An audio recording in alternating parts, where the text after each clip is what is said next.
নেতাকর্মীরা আরো একজনকে এখন তারা কিন্তু আটকিয়েছেন সেই অভিযোগে আমরা দেখতে পাচ্ছি এবং পুলিশ সেখানে রয়েছে। এই মুহূর্তে ধানমন্ডি 32 এমন চিত্র দেখতে পাচ্ছি, উত্তাল পরিস্থিতি। আমরা চারপাশে দেখছি যে বিএনপি নেতাকর্মীরা ঘিরে রয়েছে, তারা শুধু আজকে নয় কালকেও 15 আগস্ট ঘিরে থাকবে এমনটাই জানিয়েছেন। পুলিশ সেখানে রয়েছেন, ডিসি মাসুদ রয়েছেন। একজনকে আটক করে পুলিশের কাছে সোপর্দ করার পর দ্বিতীয়বার আমরা এমন চিত্র আবারও দেখতে পাচ্ছি, আরো একজনকে তারা পুলিশের কাছে দিচ্ছেন।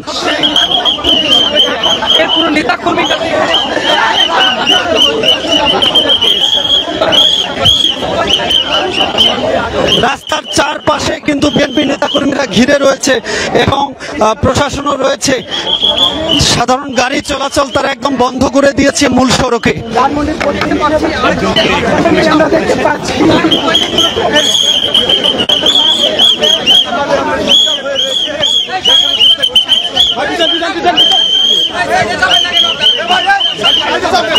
আমরা এই মুহূর্তে দেখছি একজনকে আটক করেছে বিএনপি নেতাকর্মীরা এবং পুলিশ এখানে রয়েছে।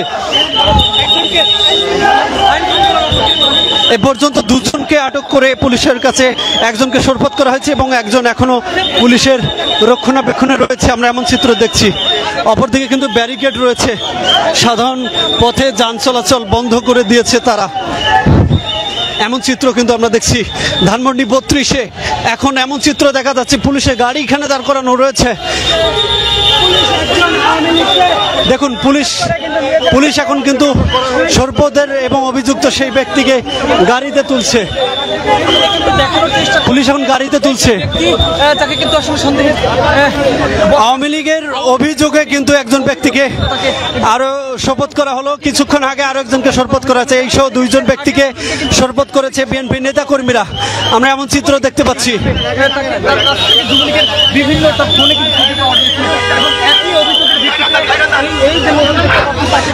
ধানমন্ডি 32-এ এখন কিন্তু উত্তাল পরিস্থিতি এবং বিএনপি পুরো এলাকা জুড়ে রয়েছে। ধানমন্ডি 32-এ আমরা একটু কথা বলবো, সেই অভিযুক্ত ব্যক্তির সাথে কথা বলার চেষ্টা করব, তিনি কি বলছেন। আপনি কি আওয়ামী লীগের কর্মী? আপনি কি আওয়ামী লীগের কর্মী?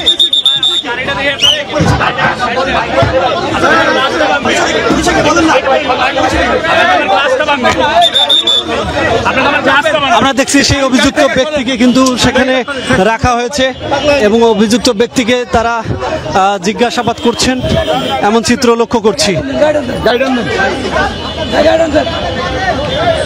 এই সহ দ্বিতীয়বারের মতো দুজনকে কিন্তু পুলিশের কাছে সোপর্দ করা হলো। আর বিএনপি নেতাকর্মীরা এখন পর্যন্ত সক্রিয় অবস্থানে রয়েছে, প্রশাসনের সজাগ রয়েছে। আমরা দেখছি পুলিশের গাড়িতে করে সেই অভিযুক্ত ব্যক্তিকে নিয়ে যাওয়া হচ্ছে পুলিশি হেফাজতে, সেই চিত্র দেখতে পাচ্ছি। 15 আগস্ট আগামীকাল সেই রাষ্ট্রীয়ভাবে যে শোক পালন করত শেখ হাসিনার আমলে, সেই 15 আগস্টের বিপরীতে বিএনপি নেতাকর্মীরা এখন ধানমন্ডি 32 ঘিরে রেখেছে। আমরা দেখছি পুলিশের গাড়িতে করে একজনকে নিয়ে যাওয়া হচ্ছে। তিনি যেমনটা বলছেন যে মূলত আওয়ামী লীগের অভিযোগে কিন্তু নিয়ে যাওয়া হয়েছে তাকে, এমন চিত্র আমরা লক্ষ্য করতে পাচ্ছি। দেখুন আগামীকাল 15 আগস্ট বিএনপি নেতাকর্মীরা ঘিরে রয়েছে পুরো ধানমন্ডি 32। কোনো অবস্থাতেই যারা আমরা দেখতে পাচ্ছি সেই আওয়ামী লীগের যে অভিযুক্ত ব্যক্তি তিনি কিন্তু এখানে রয়েছেন পুলিশের গাড়িতে, তাকে এখন নিয়ে যাওয়া হচ্ছে, সেই চিত্র আমরা দেখতে পাচ্ছি। পুরো এলাকা জুড়ে এখন কিন্তু চাঞ্চল্যের সৃষ্টি হয়েছে, অন্যদিকে যানজটের পরিবেশও আমরা কিন্তু লক্ষ্য করতে পারছি। আগামীকাল 15 আগস্ট, সেই 15 আগস্টকে ঘিরে বিএনপির যে কার্যক্রম তারা এখন পর্যন্ত কিন্তু ঘিরে রয়েছে পুরো ধানমন্ডি 32 এলাকার নেতৃবৃন্দরা। আপনি কি আওয়ামী লীগের ছিলেন? আপনার কোনো প্রমাণ? আপনি আওয়ামী লীগের ছিলেন, কোনো প্রমাণ আছে?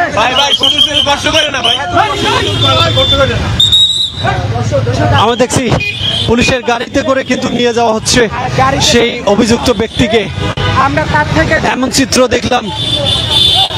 কিন্তু তাকে কোনোভাবেই কথা বলার আমরা সুযোগ পাইনি, অনেক চেষ্টা করছিলাম তাকে কথা বলার যে কেন তাকে নেওয়া হলো। তবে বিএনপি নেতাকর্মী যারা আছে তারা কিন্তু ধাওয়া করে তাকে আটক করেছে। একটু আগে এই ঘটনার কয়েক মিনিট আগে আরো একজনকে আটক করেছে বিএনপি নেতাকর্মীরা এবং তারা পুলিশের কাছে সোপর্দ করেছে।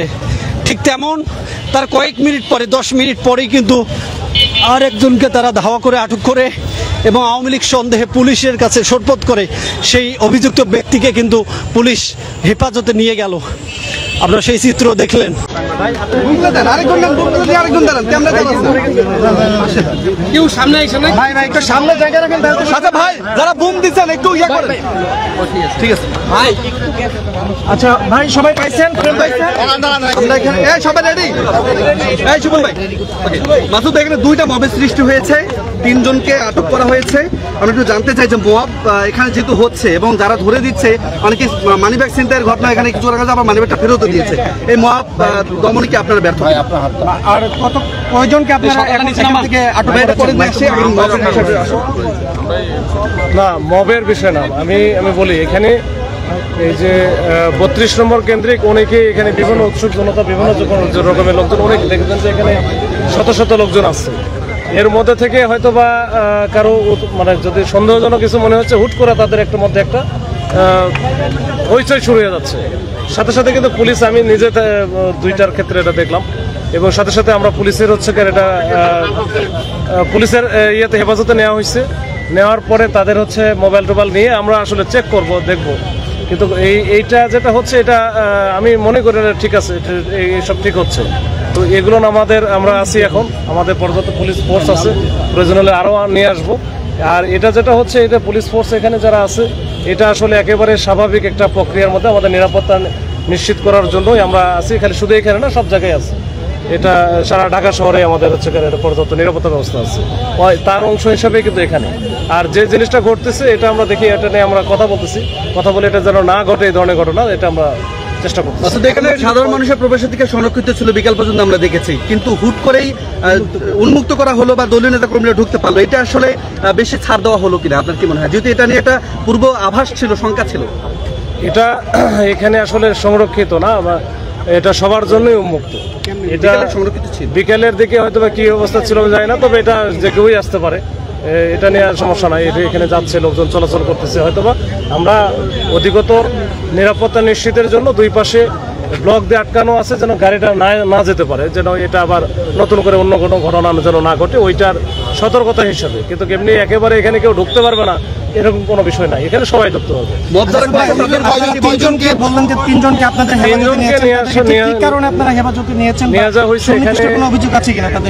না, এখনো পর্যন্ত যেটা আছে সেটা আমরা যাচাই বাছাই করবো, ঠিক আছে? ওটা আমরা চেক ব্যাক করে যেন কোনো সাধারণ মানুষ বা কেউ যেন অযথা হয়রানির শিকার না হয়, সেটা আমরা ব্যবস্থা করবো। ওইটা আমরা দেখবো। এখানে তাদের কাছে মোবাইল আছে, মোবাইল ফোন আছে, বা অন্যান্য তাদের সাথে জিজ্ঞাসাবাদ করবো কি কাহিনী, শুনে যদি মনে হয় যে তারা একেবারে নিরীহ বা সাধারণ জনগণ, তাহলে তো আমাদের কোনো সমস্যা নেই। আমরা তাদেরকে পরবর্তীতে আইনগত যে ব্যবস্থা নেওয়া দরকার ছেড়ে দেয়, যদি সেরকম হয় মুচলেখা দিয়ে ছেড়ে দেবো। সাধারণ বা রাজনৈতিক দলগুলোর নেতাদের প্রতি কোনো বার্তা দিতে চান কিনা এই মুহূর্তে এখান থেকে? যারা মব করছে, সেই জায়গা থেকে যারা মব করছে তাদেরকে কোনো বার্তা দিতে চান? মবের ব্যাপারে তো সবসময় আমাদের জিরো টলারেন্স আছে, যে মব করা যাবে না, মব করার কোনো সুযোগ নেই, আমরা দিব না। মাসুদ ভাই, আপনি তো এখন আছেন, এখন কি আর মব হবে কিনা? এই যে 3 জন হইলো, এটা তো মবের মাধ্যমে আপনাদের হাতে তুলে দেওয়া হইলো। না, মব জিনিস একটা আলাদা জিনিস, আর মবের মাধ্যমে দেওয়া যেটা বলতেছে সেটা ভিন্ন জিনিস। এটা হয়তো বা যখন এটা সন্দেহজনক মনে হচ্ছে, তারা মানে কি যারা এখানে অবস্থান নিচ্ছে, অনেক সাধারণ জনগণও আছে, তারা হয়তো বা প্রাথমিকভাবে তাদের কাছে সন্দেহ মনে হলে তার সাথে সাথে কিন্তু আমরা ইন্টারফেয়ার করতেছি। আমরা ইন্টারফেয়ার করা হিসেবে আমাকে ধরার একটি আছে, মারপিটের শিকার হচ্ছে, যাকে ধরা হচ্ছে। না, সাধারণ মানুষ হিসাবে, এমনি সাধারণ মানুষ হিসাবেও তোমার আপনি ক্রিমিনাল যারা আছে তাদেরকে আপনি ধরতে পারেন। এটা তো পারি, অবশ্যই মারতে পারবেন না, মারার সুযোগও নাই। আচ্ছা, এটা যদি হয় তাহলে আমরা এই যে আপনাদের যে সিসি ক্যামেরা আছে, এমনি ক্যামেরা অনেকে ছবি তুলছে, দেখে আমরা দেখি যারা করেছে তাদের প্রতি ব্যবস্থা নেবেন। কিছুক্ষণ আগে ছাত্র শিবির পরিচয় একদম